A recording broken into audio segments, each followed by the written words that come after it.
Receita Federal suspende isenção tributária de líderes religiosos. Olá, eu sou Murilo Tasco, você está no canal especializado em organizações religiosas em igreja.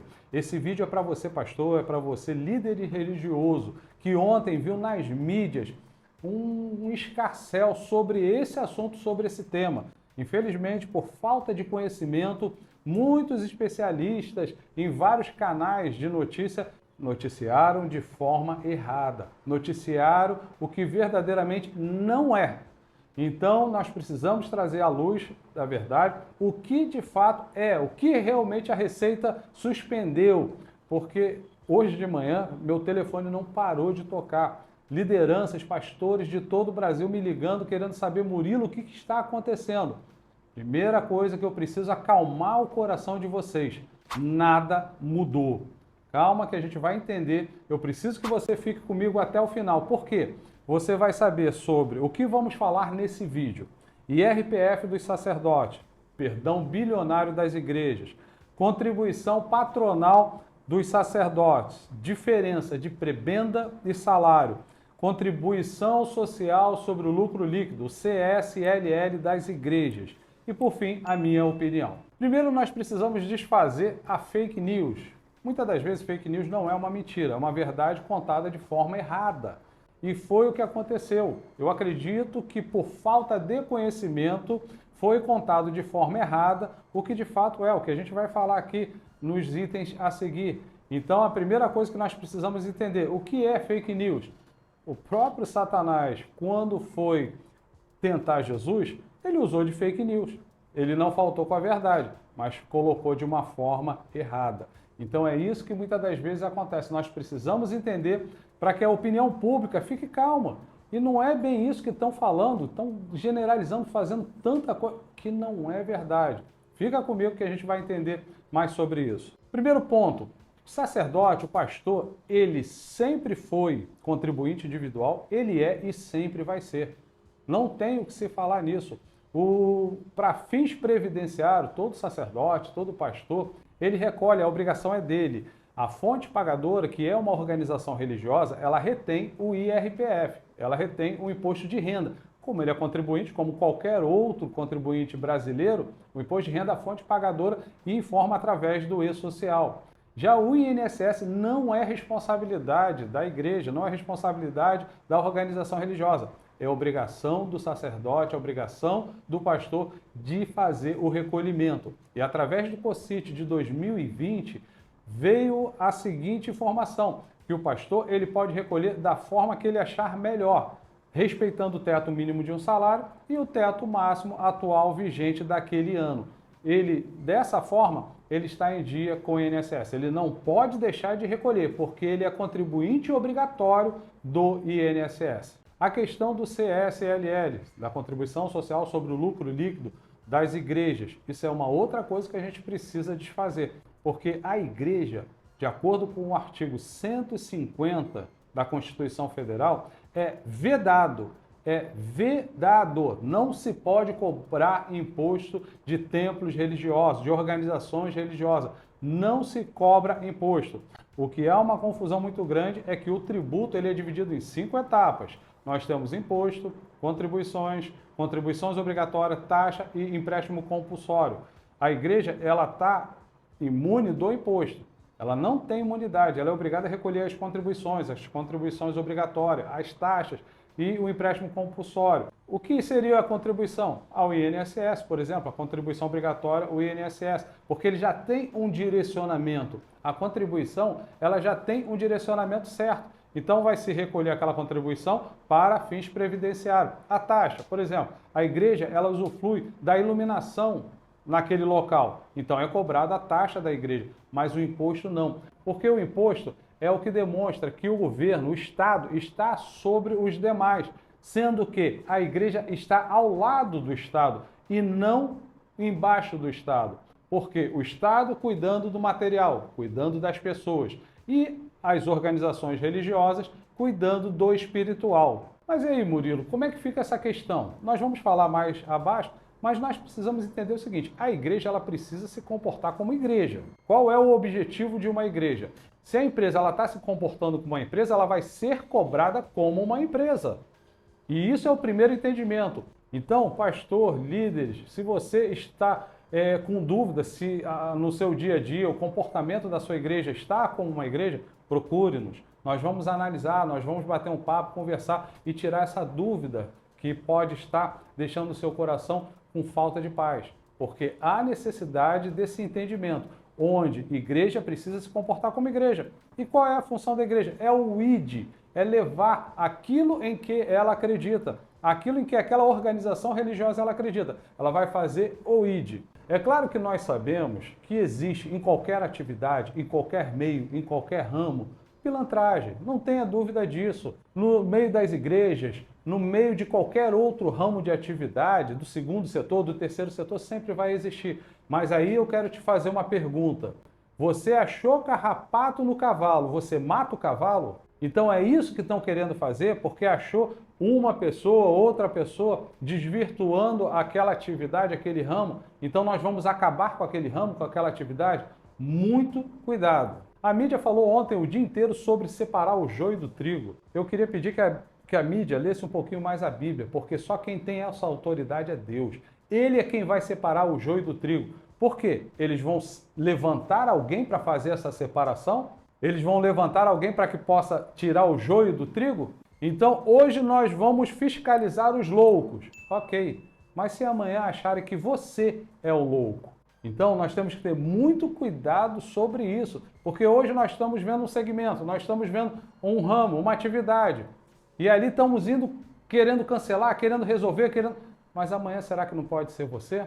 Eu quero dar um exemplo aqui rapidamente para a gente continuar falando sobre os demais temas, sobre o tema de ontem, sobre liberdade religiosa, sobre o perdão bilionário das igrejas, que também foi outro tema que foi muito mal colocado, muito mal interpretado. Vou trazer à luz aqui para vocês. Em Porto Alegre, a Assembleia Legislativa entrou com um projeto de lei dizendo que uma certa religião não poderia mais fazer sacrifício de animais. Olha, eu posso, de forma proselitista, não querer, não gostar desse tipo de atitude, mas eu não posso interferir na liberdade alheia.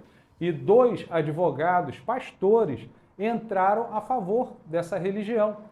Foi até outros pastores, outras pessoas entraram contra eles. Poxa, por que você está fazendo isso? Por que você está se metendo? E ali eles chegaram e explicaram. Porque hoje, sobre aquela determinada religião, estão querendo que o Estado entre lá e determine como tenha que ser feito.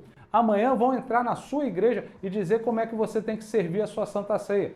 Porque se o Estado entra lá, o Estado vai entrar na sua igreja. Foi o que eu falei. Hoje nós vamos levantar pessoas para fiscalizar alguns loucos e amanhã se acharem que você é o louco. E amanhã se acharem o que você faz é errado. Quem vai separar o joio do trigo? Senão Deus. Liberdade é eu não gostar do que o outro faz, mas mesmo assim ele ter a liberdade de fazer e corresponder com as consequências dos atos dele. Mas isso é liberdade. Eu posso não querer fazer, eu posso não gostar, mas eu tenho que respeitar o que o outro faz. Um outro tema muito polêmico e que sempre vem aqui no canal e a gente precisa trazer à luz de uma vez por toda é por que as igrejas não pagam imposto e as empresas pagam imposto. Nós temos que entender o seguinte, a igreja e o Estado, eles têm fim neles mesmos. Por isso não se paga imposto. Mas Murilo, o que é ter fim nela mesmo? O Estado, as igrejas, as organizações religiosas, eles têm um fim nela mesmo. É o quê? Como igreja, ir para o céu, parte espiritual. Como Estado, cuidar das pessoas, o material. O Estado não se mistura na fé da crença. Como o Estado vai cobrar o imposto se ele não entende da parte espiritual? Então, um dos primeiros pontos que foi abordado ontem é sobre a contribuição sobre o lucro líquido. Nós precisamos entender, como o próprio nome fala, é uma contribuição. Igreja não tem imunidade sobre contribuições, como nós falamos anteriormente. A imunidade é sobre o imposto, contribuição não. Ok, mas essa contribuição sobre o lucro líquido, que vai para a Seguridade Social, é uma contribuição de empresas que geram lucro, empresas do segundo setor, indústria, comércio e serviço. São empresas, são atividades que o seu objetivo é ter lucro, diferente do terceiro setor, diferente das organizações religiosas, que não tem como objetivo ter lucro. Então, como você vai cobrar o lucro de uma atividade que não tem lucro? Não tem lógica isso. Vamos fazer um exemplo. Na contabilidade de uma empresa do segundo setor, indústria, comércio, serviço, você tem ali no balanço, no plano de contas, lá na DRE, lucro ou prejuízo. Quando você pega o balanço, o plano de conta de uma entidade do terceiro setor ou das organizações religiosas, você tem lá no final do balanço do plano de conta superávit ou déficit. Por que não se apura o lucro? Se você não apura o lucro, como que você vai oferecer atributo, pagar uma contribuição, uma CSLL? O que aconteceu, isso chegou ao meu conhecimento, que infelizmente uma organização religiosa chegou no final do ano, viu que tinha um dinheiro em caixa e fez a divisão entre os diretores. Sendo que o próprio estatuto proíbe a distribuição de haveres, de valores da instituição. Isso tem que ser cobrado de uma outra forma. Isso é um pagamento sem causa, é um pagamento irregular e não ser considerado como uma distribuição de lucro e dessa forma oferecer atributo. Então, esse é um outro tema que caiu por terra. Então, eu preciso que vocês vão entendendo de todos os assuntos para no final eu conseguir trazer à luz do que aconteceu ontem para que você entenda o que realmente é a verdade. Então fica comigo até o final. E se ainda está com dúvida, deixa nos comentários aqui, dá o seu like e se não se inscreveu até agora, se inscreve no nosso canal para você sempre estar informado com essas situações que podem acontecer no dia a dia do nosso país. O perdão bilionário do INSS. Esse é o grande tema, esse é o grande problema. Nós chegamos agora nessa questão. O que aconteceu? Que perdão é esse? Só que aí nós temos que voltar um pouquinho. Tanto se fala do governo anterior que liberou esse perdão. Não, ele não liberou nada. Ele organizou a casa, só isso. Mas o que você está falando, Murilo? Por favor, me fala que realmente essa é a minha dúvida. Até 1999, era cobrado a contribuição patronal dos pastores, sacerdotes, dos líderes religiosos. Então era cobrado 20% dentro da folha de pagamento e retia-se dos sacerdotes 11% do valor do INSS. O então presidente FHC, Fernando Henrique Cardoso, ele sancionou uma lei em dezembro de 1999, dizendo que o pastor, o sacerdote, ele é um contribuinte individual obrigatório. E para isso, as organizações religiosas não têm mais que reter o INSS patronal, não tem mais que pagar o INSS patronal. Isso está valendo desde 2000. Só que até 2014, a Receita Federal ela continuava cobrando e multando as instituições financeiras. Em 2008, esse caso foi parar no STF. E o STF manteve a lei. Falou que a Receita Federal estava errado nessa cobrança. Mesmo assim, ela continuou. Então, em 2014, veio se regular sobre os pastores, sobre pastores que como professores, davam aulas em seminários e que se mantivesse a mesma originalidade da lei de 2000, sancionada pelo FHC, que foi criada em 12 de 1999. Então, era apenas trazer uma lei dentro de outra lei. Uma lei melhorando outra lei, mas falando da mesma coisa. Aí o que aconteceu? De 2014 em diante, realmente a Receita Federal parou de cobrar, de multar as organizações religiosas sobre isso. Mas aí ela retroagiu. Ela cobrou de 2014 para trás. E começou a multar, e cobrar. E é isso que o governo anterior, ele veio organizar essa bagunça. Ele não veio dar isenção, ele veio para que se cumprisse uma lei que é de 2000 e foi melhorada em 2014. E que essa lei ela fosse apenas cumprida. Ele não veio da isenção, ele não veio da imunidade, ele não veio nada disso, até porque não tem lógica. A imunidade, a igreja já nasce imune. Isenção já é uma coisa em lei, desde 2000 com a FHC. Então ele veio organizar essa situação. Foi isso que aconteceu. Então, não existe perdão. O que seria o perdão? Você deve 200 mil reais. Eu faço uma lei aqui e falo, a partir de agora, você não deve. Mas isso não aconteceu. Ele apenas fez cumprir o que em 2000 o FHC ele sancionou em lei. E a Receita Federal veio cobrando, veio multando. Aí você pega as grandes organizações, ela consegue ter um jurídico e ir lá se defender. Mas e as pequenas? Como que elas vão se defender? Como que elas vão fazer? Então é justamente isso que o governo anterior fez e o governo atual simplesmente cancelou. Ele não cancelou a isenção, ele cancelou justamente essas multas que não poderiam ser em volta das igrejas. Porque a gente sabe que a função da Receita Federal é de arrecadação, é de cobrança. Essa é a função dela. Independente do que você acredita, do governo que você acredita, mas o modus operandi do governo atual é arrecadatório. Ele precisa arrecadar para colocar o plano de governo em ação. Aqui a gente não está falando de um governo de outro, mas trazendo, elucidando o que de fato aconteceu. IRPF dos pastores prebenda e IRPF dos pastores CLT. Nós temos que entender o seguinte. Se o pastor ele foi contratado como CLT para ser professor de um seminário, não tem que falar em prebenda, não tem que falar em qualquer outra coisa. Ele é CLT, ele vai ser regido pelas normas da CLT. Ali ele está como professor. Agora, se ele como pastor foi contratado para dar aula, mas como pastor, e ele na sua congregação, na sua organização religiosa, ele ali como pastor, é prebenda. Ele é um contribuinte individual obrigatório do INSS. Então, o imposto de renda pessoa física, a retenção do imposto de renda, vai acontecer normalmente, ele como CLT ou ele como pastor, ele no contra-cheque dele ou ele na prebenda. Isso não muda, o imposto de renda é para todos os contribuintes brasileiros, independente da idade. O que acontece é que alguns, por questão de idade, questão de moléstia grave, acabam tendo isenção da retenção do imposto de renda. Mas todo contribuinte ele tem que oferecer atributo através do imposto de renda, seja CLT ou seja como pastor através da sua prebenda. Minha opinião sobre isso tudo, sobre tudo isso que aconteceu no dia de ontem. Primeiro, pastor, líder religioso, sacerdote, fique em paz. Nada mudou. Não houve isenção nenhuma por parte do governo anterior e não foi tirado nenhuma isenção pelo governo atual. A única coisa é que veio organizar uma lei que já existia em 2000, que foi melhorada em 2014 e veio organizar essa questão junto à Receita Federal, que já tem a chancela do STF em 2008.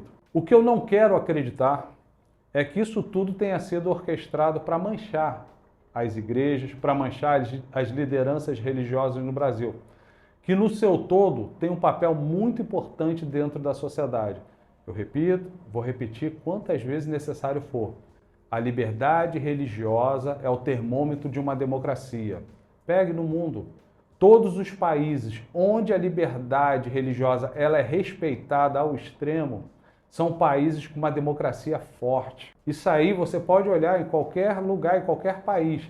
A liberdade religiosa e respeitada, aquele país é um país que tem uma democracia forte. Organizações do terceiro setor, que tem ali como mantenedores as organizações religiosas, Casa de Recuperação, Orfanato, Terceira Idade, lá da Terceira Idade, escolas, colégios, todos eles, a cada R$1 que se deixa de recolher aos cofres públicos, o governo tem de volta R$6.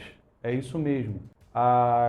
O terceiro setor, que tem ali 80% do terceiro setor, que tem uma organização religiosa por trás deles, eles trazem ao governo R$6 de volta a cada R$1 que deixam de recolher, por tudo que entregam para a sociedade. Quanto mais dinheiro, é isso que a opinião pública precisa mudar esse lado. Quanto mais dinheiro uma igreja tiver, mais longe ela vai, mais missionários ela vai enviar, mais benfeitorias, mais assistência ao próximo. Nós sabemos do quarteto vulnerável, que a palavra de Deus, a Bíblia, ela fala sobre o quarteto vulnerável.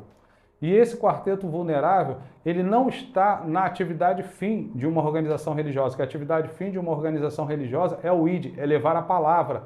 Mas nós sabemos que é uma consequência dos dois amores que Cristo falou.